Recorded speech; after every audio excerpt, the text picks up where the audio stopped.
हमको सुन पा रहे हैं?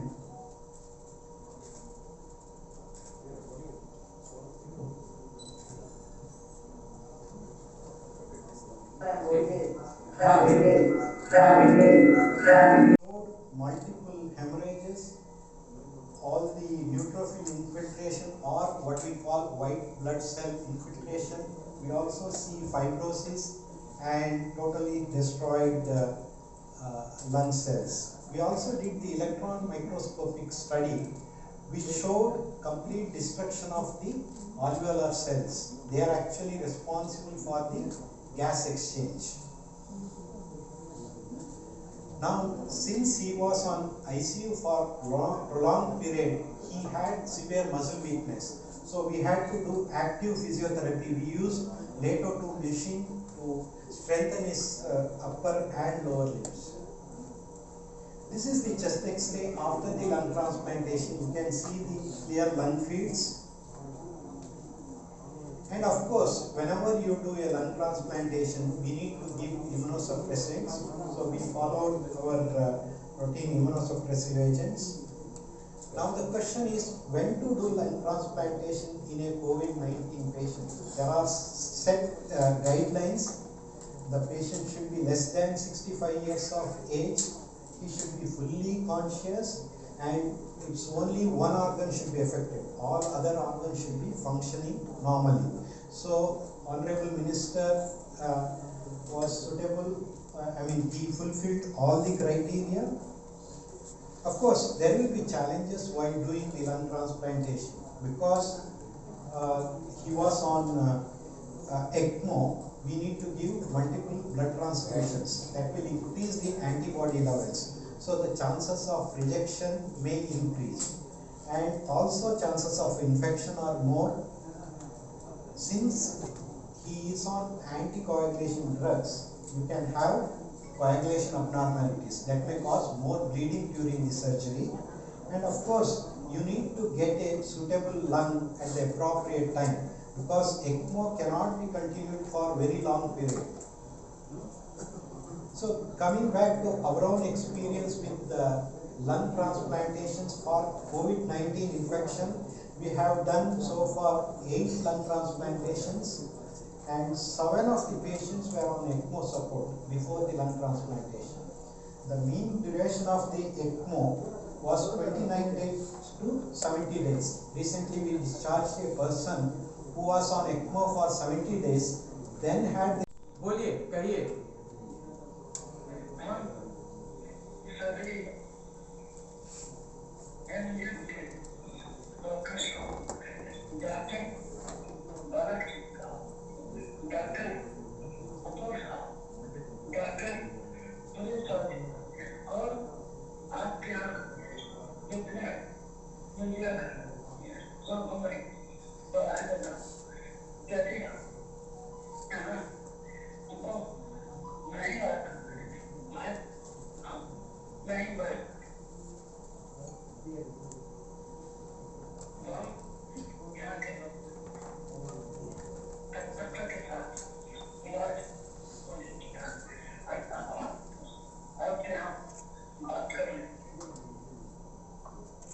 बहुत बहुत धन्यवाद मंत्री जी। How badly destroyed lungs can get with this COVID infection. Unfortunately, despite the fact that it's been now almost 1 year since the pandemic started, we still do not know everything about this disease, how to treat it, why that 90% of the patients recover but a small percentage do not recover, and what is the difference between those who recover and those who do not recover. And even on those who do not recover and require intubation or ventilation or intensive care, it's only a small percentage of patients who reach this level of destruction where we have to resort to ECMO or lung transplant. We still do not know what decides which patient will go which way. We've had young patients who have recovered, we have had older patients who have recovered, and we have young patients who have needed a transplant. But it's just to highlight that at the one extreme of this disease, the lungs can get affected so badly, as you saw. There is all the air is gone, it's solid tissue, there's no gas exchange possible. So So this patient was kept alive for more than a month by an external lung, which is a machine.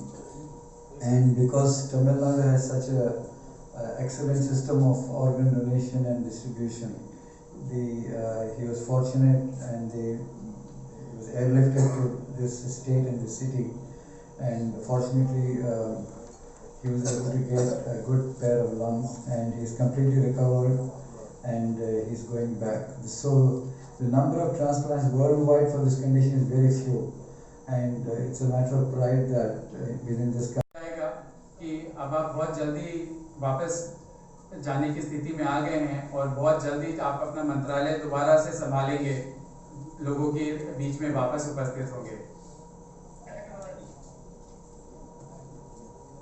சரியாயிடுறாங்க. ஆனால் ஒரு சின்ன சதவீதம் இந்த மாதிரி ஒன்றுமே பண்ண முடியாமல் எக்மோவில் போட்டு அவங்களுக்கு ஒரே ஒரு உபாயம் இந்த மாற்று லாங் இறுதியாக அறுவை சிகிச்சை தான். ஸோ அந்த இன்னொரு டோனர் லாங் கிடைக்கிற வரைக்கும் அவங்க எப்படி உயிரோட வைக்கிறது தான் பெரிய சாதனை. அதனால செயற்கையான லாங் ஒரு மெஷின் வழியாக அந்த நுரையீரலோட ஃபங்க்ஷனை பண்ணுறதுக்கு ஒரு மிஷின் இருக்குது, எக்மோங்கிற கருவி. அது இங்கேருந்து நாங்கள் ராஞ்சிக்கு போய் அந்த ஊரில் இந்த வசதி கிடையாது. ராஞ்சி அந்த ஜார்க்கண்ட் அங்கே போய் அவர் எக்மோவில் போட்டுட்டு ஒரு ஏர் ஆம்புலன்ஸில் ஷிஃப்ட் பண்ணி இங்கே கொண்டு வந்து ஒரு மாதம் இருந்தார். டாக்டர் சுரேஷா சொன்ன மாதிரி அதில் கிட்டத்தட்ட ஒரு வாரம் அவருக்கு கான்ஷியஸாக இல்லை, நினைவே இல்லை. அப்புறம் லங்கில் நிறைய ஆப்சஸ் குத்துன்றதுனால 4-5 தடவை அவருக்கு பிளட் ப்ரெஷர் ரொம்ப குறைவாக இருந்தது. இதெல்லாம் பார்த்தப்பறம் நாங்கள் ஒரு முடிவு எடுத்தோம், இந்த லங் எடுத்தால் தான் அவருக்கு குணமாகறதுக்கு வாய்ப்பு உண்டு. ஸோ அந்த லங் எடுத்துகிட்டு இன்னொரு புது நிறையில் போட்டு அது ஃபுல்லாக ரெக்கவர் ஆகி இப்போ வீட்டுக்கு போகிற வசதியில் இருப்பார்.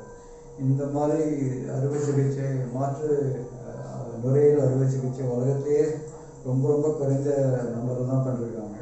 அது நம்ம தமிழ்நாட்டுக்குரிய பெருமை என்னென்னா, அட்லீஸ்ட் இந்த நாட்டில் தமிழ்நாட்டில் நம்ம ஆர்கன் டொனேஷனும் இந்த ஹெல்த் ஃபெசிலிட்டியும் நல்லா அட்வான்ஸாக இருக்கிறதுனால வெளியூர்லேருந்து ஜார்க்கண்ட்லேருந்து பாம்பே டெல்லியிலாம் இங்கே வந்து சிகிச்சைக்காக வராங்க. ஸோ இப்படி ப்ரெஸ் மீட் எதுக்காக நாங்கள் வச்சுருக்கோம்னாக்கா இந்த மாதிரி கண்டிஷனில் கூட சரியாகிறதுக்கு வாய்ப்பு உண்டுங்கிறது சொல்கிறதுக்கு. So finally he rose like a phoenix from the ashes. Thank you. The very little hope for recovery. So starting from that point of time, then we also need to mention the efforts which were taken by the Jharkhand government, the Honorable Chief Minister Shri Hemant Soren ji, the Agriculture Minister Shri Badal Patre ji, who were very hands-on in the entire event and made sure that all the logistics, all the arrangements were done right with maximum perfection so as to facilitate a speedy transfer of the minister once we had initiated ECMO on him in Jharkhand itself.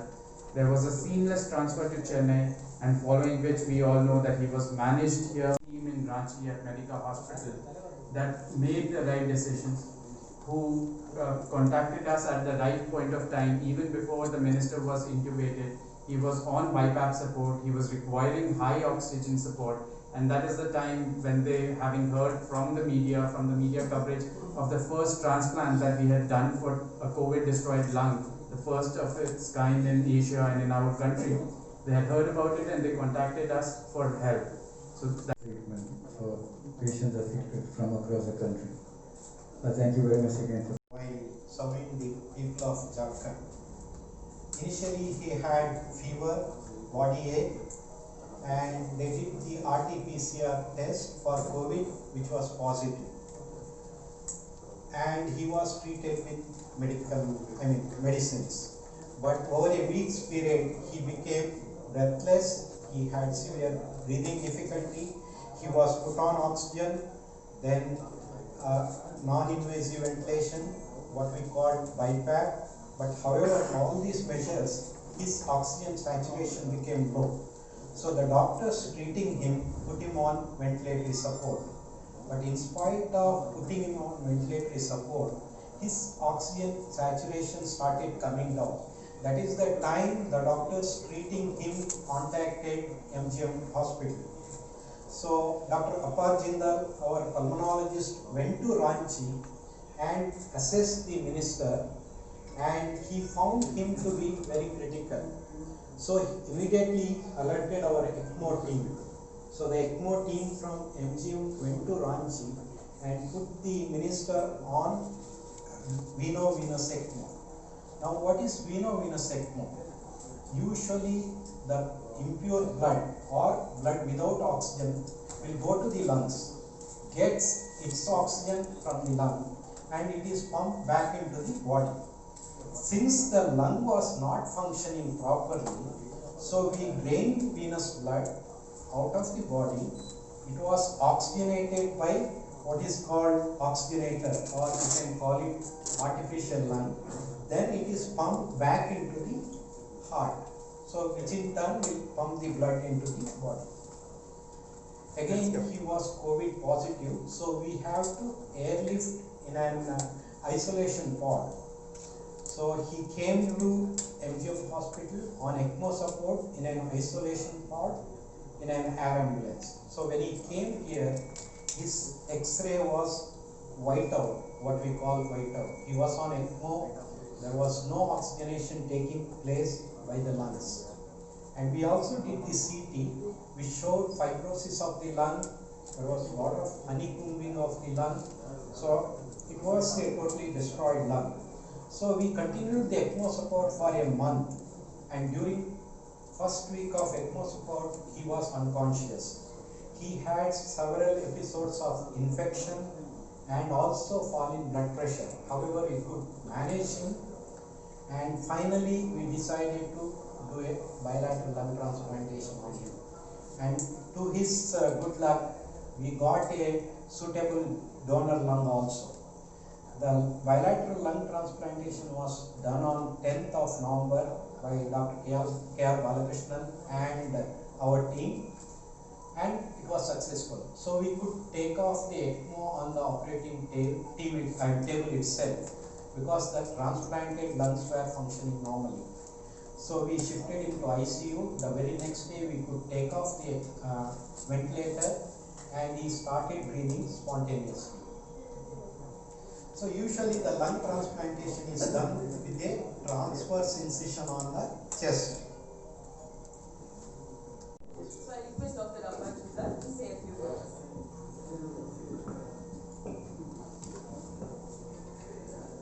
Good afternoon all. Firstly, let me thank you all for coming out here in such large numbers. So we do both the lung transplants, one after the other. This is the schematic diagram of lung transplantation. We have to connect the bronchus, which actually is a part of the airway, then pulmonary artery, then the pulmonary vein. So this is part of the lung transplantation. Once the lung transplantation is over, we need to do the bronchoscopy to see that the anastomosis, everything is perfect. So this is the explanted lung. You can see the lung which is totally destroyed, so no way it can recover or it can oxygenate the blood. We also